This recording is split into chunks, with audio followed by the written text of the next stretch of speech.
Hello, peeps. This is Frodo Fines, and welcome to my closet.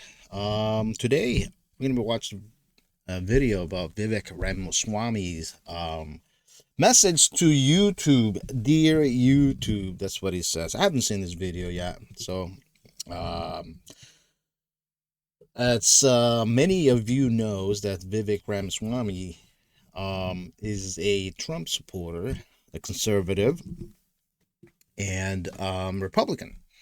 So let's see what she has to say. For the leadership of YouTube. Frankly, I probably could have called you privately, but I think it's better to just talk about this in the open on this particular issue. Okay. My understanding is in the last 24 hours, you locked the accounts and shut down the accounts of two guys, Nick Fuentes and Alex Jones. They have big followings on the American right.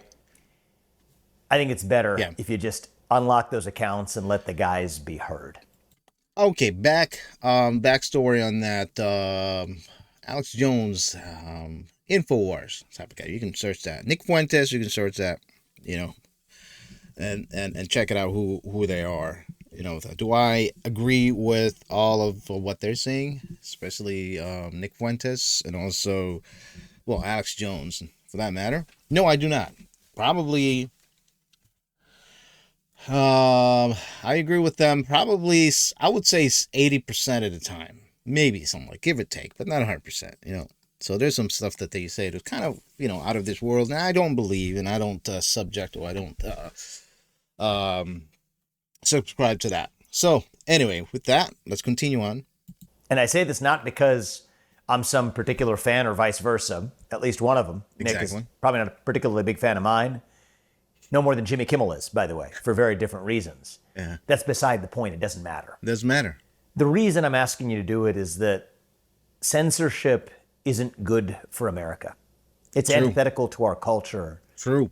And we're the country on God's green earth where we're able to talk to each other in the open. Yeah. And I want to credit YouTube and Google and your parent company and so much of your competitors in Silicon Valley for creating the first instance of the free and open internet with search engines. It's a beautiful thing for democratizing speech. But I think we take a step in the wrong direction when we choke those same technologies that allow us to access open debate and open ideas. It breeds discontent. It breeds frustration. It actually breeds mistrust. If you tell people they can't speak, that's when they scream. And if you tell people they can't scream, that's when they tear things down. So I think free speech is a precondition for peace. It's a precondition for the scientific method.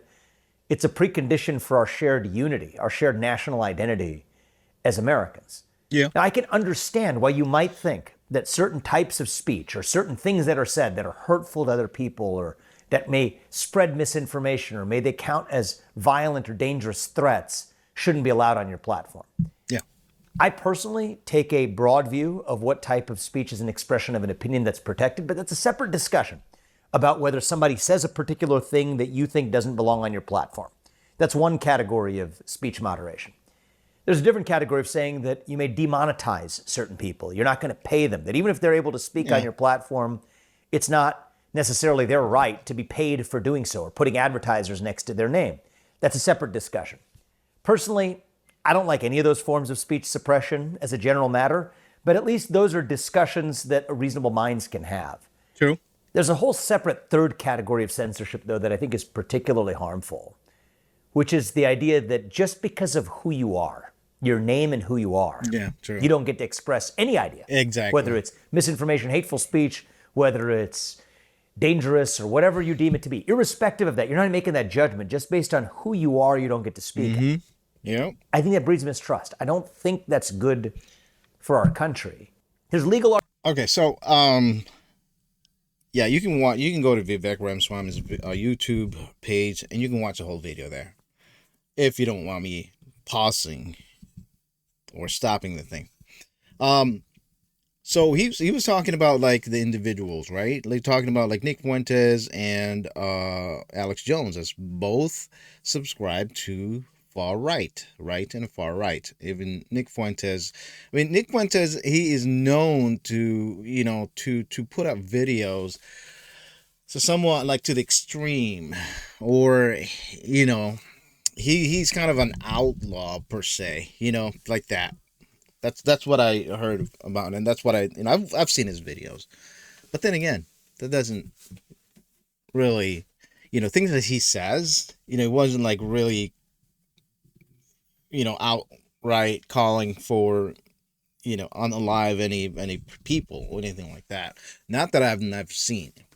So with and he subscribed to the right, to the Republicans, to the conservative, far right, and everything like that. So Alex Jones, on the other hand, he's more into this conspiracy theories and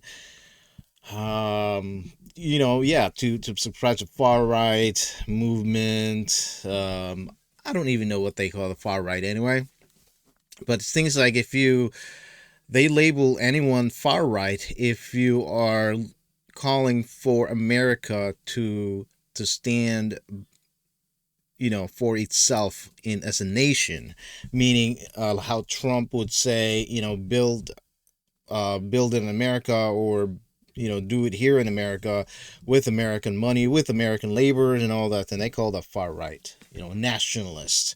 That's what they said. That's a nationalist. So therefore, you are labeled by the left or by the mainstream media as a far right. Just like how they said Project 2025, that's a far right, and they're trying to incorporate that. They're trying to put that with Trump's ideology, and you can say that. And Trump he doesn't know what it is. So he's like, Trump doesn't know what his 2025 is, and even Vivek Ramaswamy has been, labeled uh, as a Project 2025 shillers, pushing those Project 2025. But anyway, so go back to his video. He's talking about Nick Fuentes and Alex Jones. So yeah, if you are, I think like Google and YouTube and any of those platform, when you are flagged, and when you are flagged, there's so many people that are reporting you. I believe they will assign, a person or even a group to watch you, especially if you have a lot of followers like, Nick Fuentes and Alex Jones. So yeah, so that's what's going on. So they didn't like what the Alex Jones and Nick Fuentes were saying, so they will, you know, they banned them for that. They gave them, like, I think, and there was a process of getting banned, but I think they have crossed that line many times. So let's continue on. Arguments to be had. I've made legal arguments elsewhere in my books, in Wall Street Journal pieces, and there are legal arguments that you could construct that say that if a tech company is protected by Section 230, a government-created shield of immunity, that if a tech company is responding, even indirectly, to the threats of government officials, maybe that is actually even a legal First Amendment violation. That's not even what I'm talking about right now. What I'm talking about is not a legal point, it's just a cultural point. It's the question of whether this is good or bad for America. And I think we live in a moment right now where when we tell people, whether it's the government or even a powerful company, when you tell people that because of who you are, you deserve not to be heard. True. I think that actually divides us. Even if it's done with the best of intentions of thinking it brings most of the rest of the country together, in the long run, it actually throws kerosene on the very flame you were trying to quash. And so that's my ask to you. I'm not trying to do this in some type of faux indignation, angry way that escalates some political fight. That's not the goal.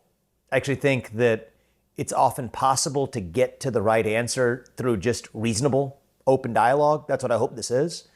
I hope you're able to reconsider a decision that you made that may have been a wrong decision. And I think we need more space as a country when people do make a wrong decision to be able to be given an off-ramp, to be able to say that, you know what, after thinking about it, yeah, we agree, we're persuaded that all else equal, even though we intended well, we ought to let people speak and be heard. That's what I hope happens here. And so my ask is, and again, speaking as a guy who, from Jimmy Kimmel to Nick Fuentes, probably don't like me very much, I don't care. That doesn't matter. It's not what this is about. It's not even about the content. It's about the principle. Well, I'd ask you to restore the accounts of those guys, and believe me, it will be a down payment on beginning to reunite this country, a project on which we have yet a very long way to go. Thanks a lot for considering. This is a message. So, yeah. And he's saying that maybe they YouTube made a mistake on that. I mean, based on their policy, you know, probably they didn't make a mistake because they were, that's their policy. But how the question is, how was the policy ever, constructed, or how was it written, you know? So that's basically how it was written, is to like silence the oppositions, of the left, or the far right, we may call it. So they went based on that. And Nick Fuentes and Alex Jones, they're not gonna stop doing what they're doing. You know what I mean? They're not gonna stop doing what they're doing. I mean, there's other platform out there that are actually making more, or actually, you know, um, using those platforms. I think Rumble and Vimeo. What is it? Truth? I mean, I don't know if they're in Truth Social, but I've seen them in Rumble, and their own platform and their own very page or website. They can make videos there. There's still people go there, but it's gonna the reach is gonna be limited. I know what you're saying, and and to Vivek's standpoint, it's about saving freedom of speech. I don't know what he said about Kimmel, and all of that. So Kimmel is different. I mean, this is Kimmel is, you know, that's different. That's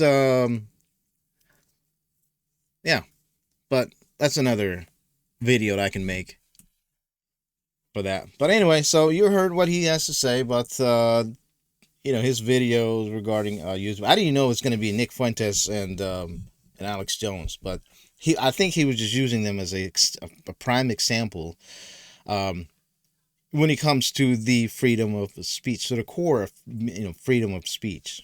So that's what I'm getting. So anyway, you guys leave me a note or a message if you guys disagree or whatever you guys want to do. But anyway, thank you for stopping by. Until next time.